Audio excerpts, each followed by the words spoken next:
नमस्कार साथियों, आपका स्वागत है एक बार फिर हमारे YouTube चैनल पर। दोस्तों, आज हम लोग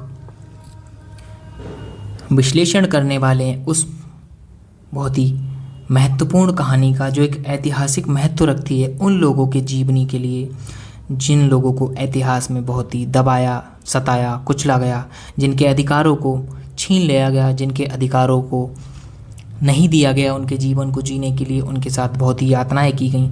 तो दोस्तों, आज हम लोग ओम प्रकाश वाल्मीकि की कालजयी आत्मकथा जूठन का विश्लेषण करने वाले हैं। एक संघर्ष और अस्मिता की गाथा है ये। तो दोस्तों, चलिए शुरू करते हैं इस वीडियो को।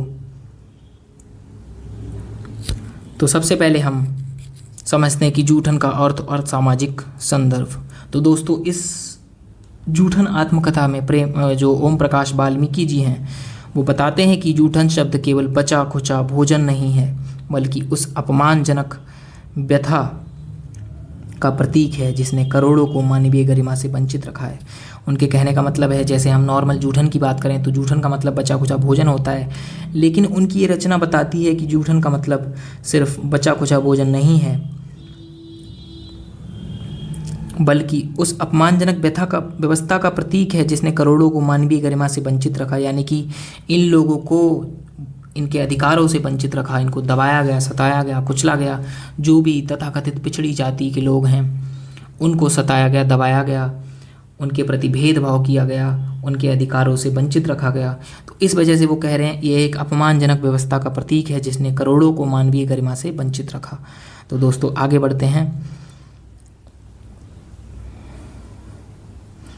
दोस्तों, जो लेखक हैं इनका परिचय हमने पिछली वीडियो में कर लिया था, फिर भी एक बार हम इस पर प्रकाश डाल लेते हैं। दोस्तों, लेखक का नाम है ओम प्रकाश वाल्मीकि। ओम प्रकाश वाल्मीकि जी का जन्म 1950 में हुआ। 2013 में इनका देहांत हो गया। हिंदी दलित साहित्य के शिखर पुरुष ये माने जाते हैं। इन्होंने दलित साहित्य में बहुत ही बड़ा योगदान दिया है, बहुत ही जाने माने व्यक्तित्व ये रह चुके हैं। उनका जन्म उत्तर प्रदेश के मुजफ्फरनगर जिले के बरला गाँव में हुआ था। जूठन जो इनकी आत्मकथा है, इसको 1997 में इन्होंने प्रकाशित किया के माध्यम से उन्होंने उस समाज की कड़वी सच्चाई को दुनिया के सामने रखा जिसने मुख्यधारा का साहित्य अक्सर अनदेखा कर देता था। मतलब कि उस टाइम पे साहित्य और इतिहास में जो साहित्य लिखा जाता था उस साहित्य में भी बोलबाला उन्हीं लोगों का होता था जो तथाकथित उच्च जातियों से, उच्च समाज से आते थे। क्योंकि दबे कुचले लोग अगर पढ़ते लिखते भी थे तो उन्हें पढ़ने लिखने नहीं दिया जाता था। यदि वे कुछ लिखते भी थे तो उसको प्रकाशित नहीं किया दिया जाता था, ताकि वे कहीं मुख्य धारा में ना आ जाएं, ताकि उनके अधिकारों की बात उनके अन्य लोगों तक ना पहुंच जाए, जिससे कि वो लोग जागरूक हो जाएं अपने अधिकारों के प्रति, अपने जीवन के जो साधारण मानवीय मूल्य हैं उनको लेने के प्रति कहीं जागरूक ना हो जाएं। तो दोस्तों, आगे बढ़ते हैं, देखते हैं शिक्षा का संघर्ष और अपमान ये इन्होंने किस तरह से झेला है और अपनी शिक्षा के लिए किस तरह से संघर्ष किया है। हेडमास्टर कलीराम का अमानवीय व्यवहार, जब नन्हे ओम प्रकाश से पढ़ाई के बजाय पूरे स्कूल में झाड़ू लगवाई की। दोस्तों, आपने कहानी में भी पढ़ा है कि किस तरह से कलीराम जो हेडमास्टर था उसने लगातार 3 दिनों तक ओम प्रकाश वाल्मीकि जी से पूरे स्कूल में झाड़ू लगवाई, मैदान, आंगन, कमरे सभी साफ कराए। इनको पढ़ाने की बजाय इनसे झाड़ू लगवाई, 3 दिनों तक डांट फटकार करके, और वो बेचारे एकदम सहम गए थे। आप ही सोचिए, अगर एक छोटा बच्चा है उससे पूरे स्कूल में झाड़ू लगवाई जाए तो उसका अनुभव क्या रहेगा। आप उनको उनकी जगह पर खुद को रख कर देख लीजिए। यह प्रसंग दर्शाता है कि कैसे शैक्षणिक संस्थान भी जातिवाद में के गढ़ बन गए थे और दलित बच्चों की प्रतिभा को कुचलने का प्रयास किया जाता था। ऐसा इसलिए करते थे ये लोग ताकि दलित लोगों के बच्चे पढ़ ना पाएँ, वो इन्हीं सारे कामों में व्यस्त रहें, ताकि क्योंकि अगर वे शिक्षा में आगे बढ़ जाएंगे तो वे सवाल पूछने लगेंगे, वे अपने अधिकारों की मांग करने लगेंगे। तो दोस्तों, इसी वीडियो में हम आगे बढ़ते हुए देखते हैं प्रतिरोध की आवाज़ और पिता का साहस, पिता का विद्रोह। जब पिता ने हेडमास्टर को अपने बेटे से झाड़ू लगवाते देखा तो उन्होंने पूरी निडरता से उसका विरोध किया। वह एक बेटे के लिए गरिमा का पहला पाठ था। तो जब आपने कहानी में देखा है दोस्तों, जब वो तीसरा दिन जब ओम प्रकाश वाल्मीकि झाड़ू लगा रहे थे तो उनके पिता पास के स्कूल से गुजरते हैं, उसी स्कूल से, और वो दूर से ही देखते हैं कि उनका बेटा स्कूल के मैदान में झाड़ू लगा रहा है। तो वो दूर से ही देख करके अपने बेटे के पास आते हैं और उससे पूछते हैं क्या हुआ, आप क्यों रो रहे हैं। ये अपने पिता को देखकर रोने लगते हैं। तो पिता जोर से चिल्लाते हुए हेडमास्टर को बुलाते हैं, लेकिन हेडमास्टर उनके पिता से बदतमीजी से बात करता है, लेकिन वो डरते नहीं हैं और वो अपने बच्चे का हाथ पकड़ के अपने घर ले जाते हैं। तो उन्होंने इनके पिता ने जो है उस हेडमास्टर का विरोध किया था। इसी पे ओम प्रकाश वाल्मीकि कहते हैं कि यह उनकी गरिमा का पहला पाठ था। इससे ओम प्रकाश वाल्मीकि के अंदर बहुत ही ज़्यादा जज्बा आया अपना पक्ष रखने के लिए, अपने अधिकारों की बात करने के लिए। तो आगे बढ़ते हुए हम वीडियो में देखते हैं कि माँ का संकल्प। अत्यधिक गरीबी और अभावों के बावजूद माँ ने हार नहीं मानी। उनका मौन विद्रोह और बच्चों को पढ़ाने का अटूट संकल्प ही लेखक की सफलता का आधार बना। दोस्तों, इनकी माँ आपने देखा किस तरह से मेहनत करती थी, दूसरे के घरों में बर्तन साफ़ करती थी, जूठन लेके आती थी और इतना सारा ये लोग काम करते थे। गोबर डालते थे त्यागियों के घर का, बहुत सारा गोबर, और 2 जानवरों के बदले पूरे साल में इनको कुछ सेर अनाज मिलता था, जिससे इनका काम तो चल जाता था लेकिन पर्याप्त नहीं होता था वो इनके लिए। तो दोस्तों आगे बढ़ते हैं। दलित जीवन का कठोर यथार्थ इनके इस विमर्श में दिखाया गया है।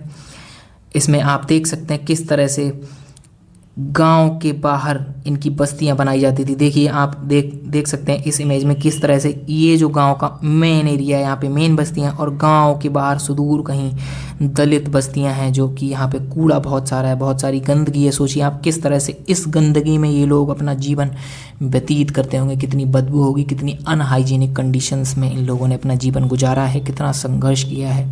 अगर हम खुद को इन सब लोगों की जगहों पर रख कर देखें, खुद को आज के ज़माने में खुद को अगर रख कर देखें तो क्या दयनीय स्थिति रही होगी, कितना ज़्यादा अन्याय इन लोगों ने झेला है। तो उसके बाद ओम प्रकाश वाल्मीकि जी बात करते हैं कि गांव के हाशिए पर बसा जीवन जो है इसमें इनकी कहानी में दिखाया गया। दूसरा, जूठन की त्रासदी, पत्तलों के भोजन पर निर्भरता, यानी कि इनको बारात में दावत या अच्छा खाना खाने को नहीं मिलता था।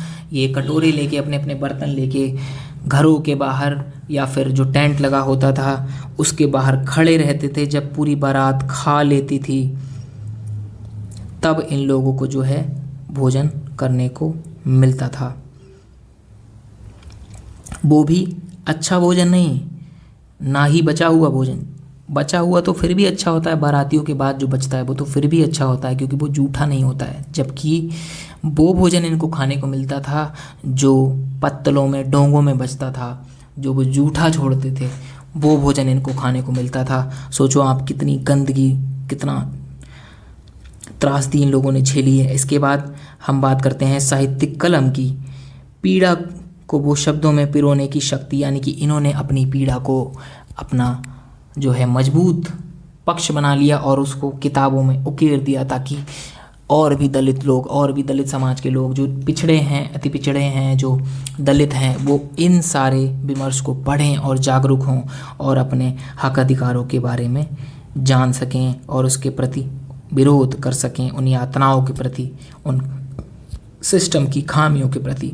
दोस्तों, ओम प्रकाश वाल्मीकि जी जो हैं वो डॉक्टर भीम साहब अम्बेडकर, बाबा साहेब से बहुत ही ज़्यादा इन्फ्लुएंस थे, बहुत ही ज़्यादा उनसे प्रेरित थे। डॉक्टर BR अम्बेडकर के विचारों ने वाल्मीकि के भीतर आत्मसम्मान की लौ जलाई। उनके लिए शिक्षा केवल एक उपाधि नहीं थी, बल्कि गुलामी की बेड़ियों को काटने का हथियार बन गई थी।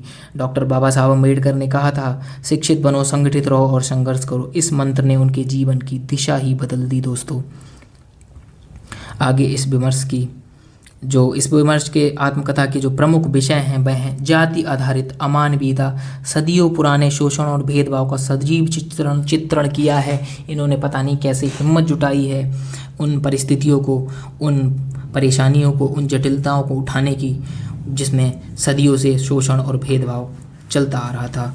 शिक्षा की मुक्तिदायी भूमिका। दोस्तों, शिक्षा किस तरह से आपके जीवन में परिवर्तन ला सकती, किस तरह से आपको बिल्कुल एक निचले स्तर से ऊंचे स्तर पर ले जा सकती है, समाज में बराबरी का हक दिला सकती है, इस कहानी में यह दिखाया गया है। अंधकार से ज्ञान की ओर बढ़ने का एकमात्र मार्ग ही शिक्षा है। अगर ये शिक्षित नहीं होते तो अपने अधिकारों की बात अपने विमर्श में नहीं लिख पाते और अपने आज ये भी वही खाल उतार रहे होते, मरे हुए जानवरों की या फिर वही जूठन खा रहे होते यदि ये शिक्षित ना होते। दोस्तों शिक्षा बहुत ही ज़रूरी है जीवन में, इसलिए शिक्षित रहो, संगठित रहो। अस्मिता का संघर्ष, मैं कौन हूँ इस प्रश्न की खोज में दलित पहचान पर गर्व।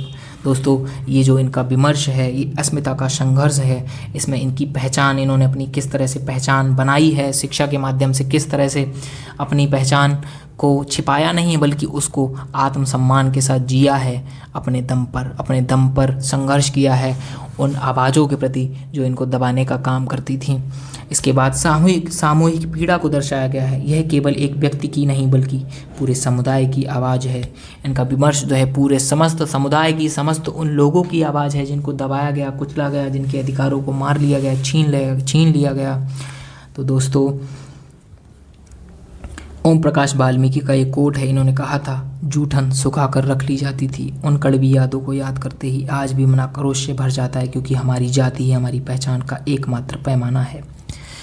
आपको याद होगा इन्होंने अपनी कहानी में बताया है कि जो जूठन सुखा कर रख ली जाती थी वो महीनों खाई जाती थी, पानी में उबाल कर खाया जाता था, नमक मिर्च डालकर। सोचिए आप किस तरह की यातनाएं इन्होंने झेली हैं। इस विमर्श का, इस कहानी का निष्कर्ष और संवाद यह निकलता है कि जूठन केवल एक पुस्तक नहीं, एक सामान्य पुस्तक नहीं, बल्कि सामाजिक परिवर्तन का एक घोषणा पत्र है, जो कि दिखाती है किस तरह से शिक्षा जो है सामाजिक परिवर्तन ला सकती है, किस तरह से आपको बराबरी का हक दिला सकती है। यह हमें एक समतामूलक समाज के स्थापना में, कि निर्माण में योगदान देती है, उसको प्रेरित करती है, उसके लिए प्रेरित करती है हमको कि हम शिक्षित बने। आप देखिए कहानी में आपने किस तरह से देखा कि इन लोगों को बचा खुचा पत्तलों का भोजन खाना पड़ता था, महीनों तक इनको गांव की गंदगी साफ़ करनी पड़ती थी, स्कूल में झाड़ू लगानी पड़ती थी, लोगों के यहाँ सबसे गंदे जो काम होते थे वो इनको दिए जाते थे। इनके साथ किस तरह से जातिगत भेदभाव और कुरीतियाँ जो हैं हुई हैं।